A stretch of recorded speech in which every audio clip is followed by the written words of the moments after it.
Hey, what's up everyone? In today's video we'll be looking at the Sargent Signature LFIC, which I got on loan from DQ, so shout out to DQ and sorry for my voice. I'm still a little bit ill, so my voice can sound a little off.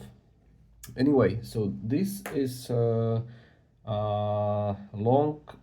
large format interchangeable core lock. So it means that it's larger than the small format and it's interchangeable. That means we can use a specific key to pull the whole core out and change it. So this lock comes with two keys. One of them is operating and one of them is control, and you can tell that they have a bit different bittings on positions 3 and 4, with the control key having a bit higher or shallower cuts on these two. And you can also tell that there are some master wafers in positions 3 and 4. But first things first, apart from the different bittings, both of these keys have 6 cuts, so this is a 6-pin lock, and there are some side cuts because indeed there is a secondary locking mechanism, which is a bit yeah, like almost a joke, but it's there, so I have to mention it. Anyway, this is our housing, so it looks like this. This is where the core goes, and you can see the actuator or the cam in the back. And a very important piece or part of this housing is this cutout that's back here. I will come back to it a bit later. Sorry if I mess up some terms here, because there are multiple of these parts and sometimes I don't get them right. So like housing, core, plug, I think that's like the housing. This is probably some kind of secondary housing, I don't know. Well, it's a Sargent and it has 2 grooves on the bottom, probably not too visible at this moment, but down here there are 2 grooves that run along the length of this, and this is our plug. So 6 pins in here, a keyway that's not too restrictive, and 2 slots for sidebars at the bottom. So let's just get this out of the way real quick, because it's really simple. There are some side pins, or they look like side pins, that protrude inside of these sidebar channels, and also they continue and they protrude inside the keyway. And sorry, these side pins have a little through gate somewhere in the middle, and as I insert the key, maybe you'll be able to see that these side pins sort of move back and forth. I don't know if it's visible, but the result is that after key insertion they should expose their through gate inside of this sidebar channel, and one of these 2 sidebars that looks like this, pretty basic, can fall into this slot like this, almost like this, and this mechanism is then basically picked or bypassed. Well, unfortunately, only one of these side pins needs to be touched in order to make the sidebars sink in. Some of these are actually positioned in a very weird way, so they don't even touch the sidebar, like this one in the front and the opposite as well. So that's a bit weird, but it is a secondary mechanism, so I should mention it, and it has to be picked actually, otherwise the lock won't open. So that's basically the sidebar. And now let's take a look how this whole interchangeable thing works. So I will try to explain it as best as I can.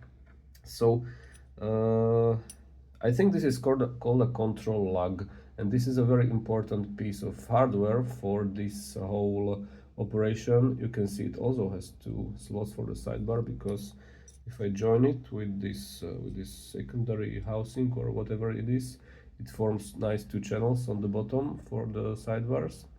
And at locked state, excuse me, or at locked position, it looks like this. So you can see that this is kind of protruding outside, and this whole part that's protruding outside is resting inside of the cutout of this housing. So what it does is that it blocks the pulling out of the cylinder.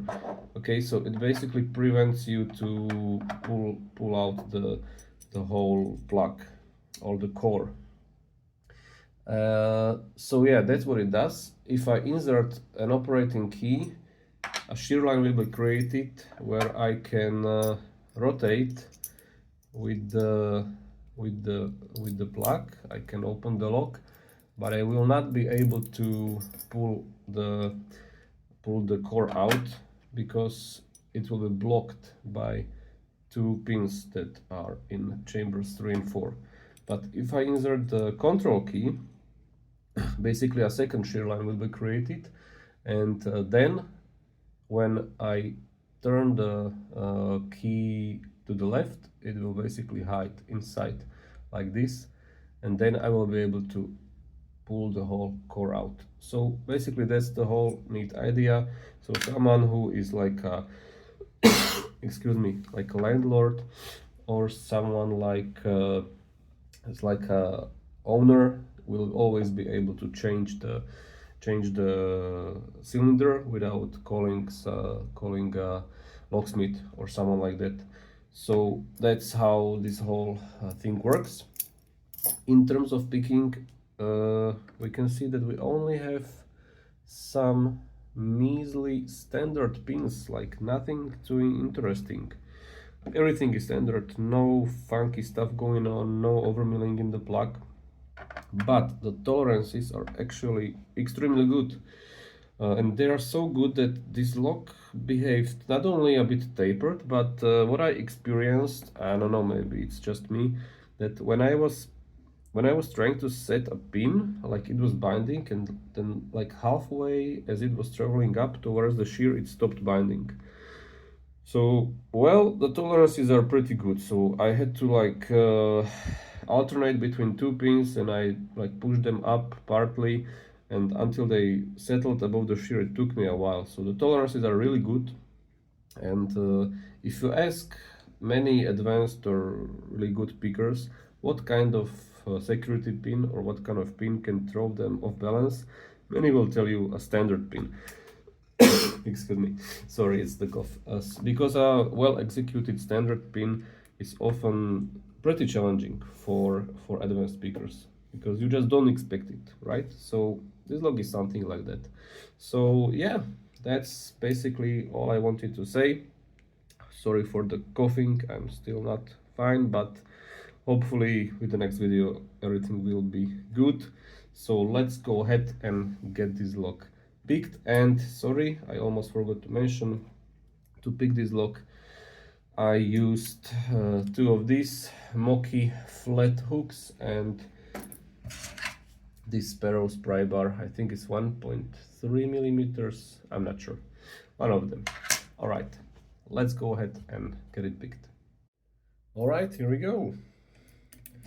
So we have our control and operating key, both working nicely. So let's try to pick the control shear line first, because it's a bit more difficult, I think. All right, so moderate to heavy tension, and let's see what happens. Something out of 5 and 6.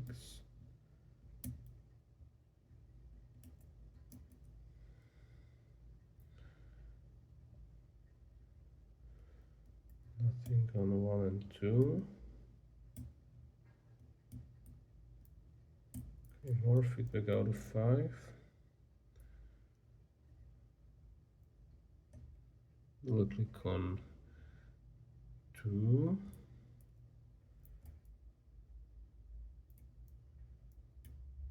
Five should be good for now. I will leave it.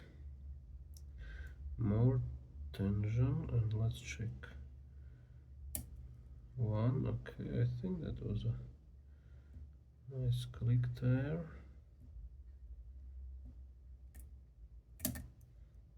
Okay, click on 2, maybe something out of 4 even. 5 is binding once again, click there, and on 6 as well. Checking the front pins, nothing happening in there. Not sure about 5, so I gave him a lift. Okay, 2 is good, 5 should be good. Okay, 6 is a bit weird.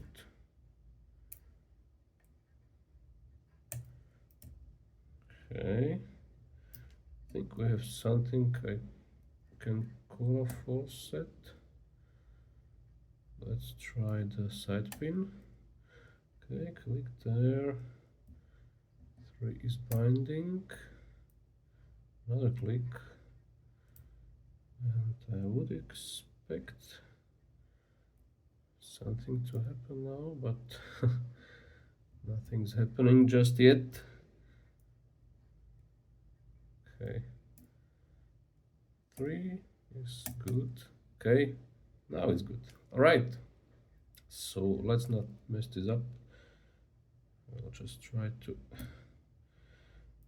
push this out somehow without relocking the cylinder.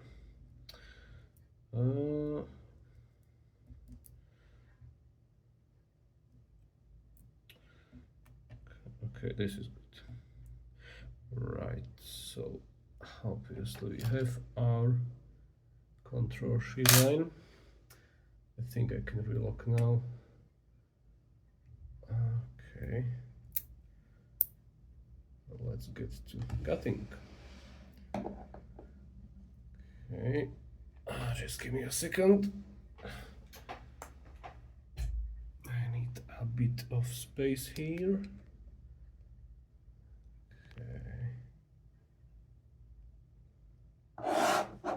Right, perfect. So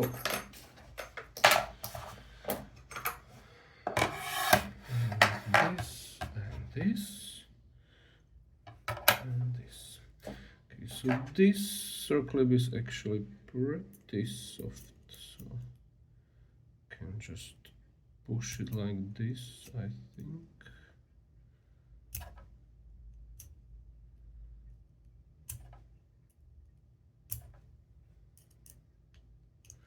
Yeah. Okay. Now I will take our operating key and push this whole lock out while being mindful of the sidebars on the bottom. So I will probably drop them first, 1 and 2, and also those tiny springs.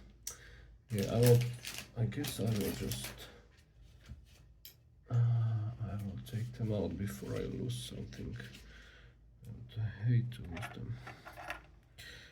Okay, so there's 1,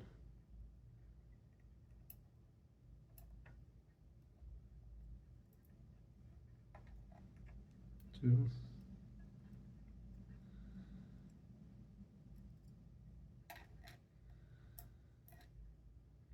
3, and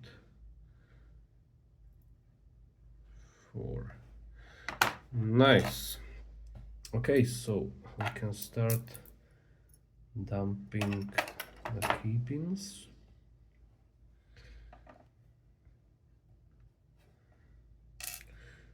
One, 2,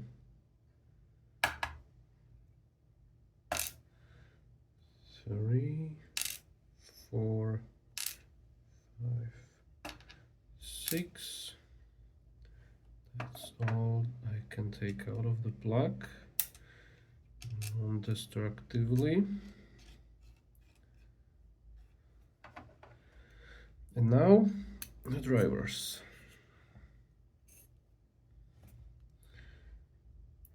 So number 1, number 2,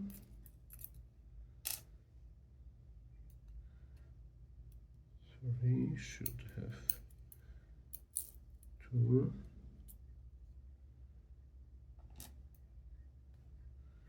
Yes, there is the other one. And same goes for 4.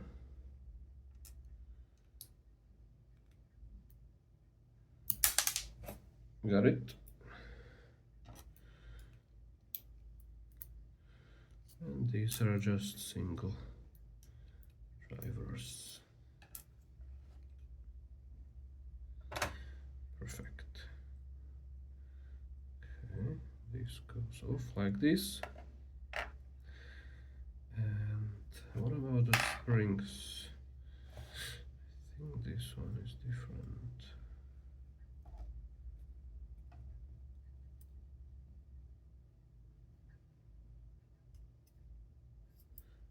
I would just dump them all at once, but I'm not sure if they are all like the same. Okay, let's just take these two.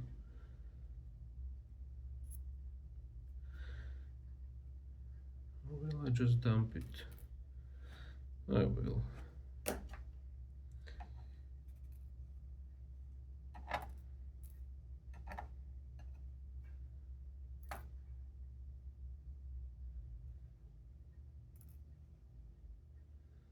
Is that all? Yep, it is. Okay. It looks like we have everything out without any losses or casualties, which is nice. So let me give you a close-up. There we go. And yeah, that would be all, I guess, for the Sargent Signature LFIC. Hopefully you guys enjoyed this video, and we will see each other really soon. Until then, bye.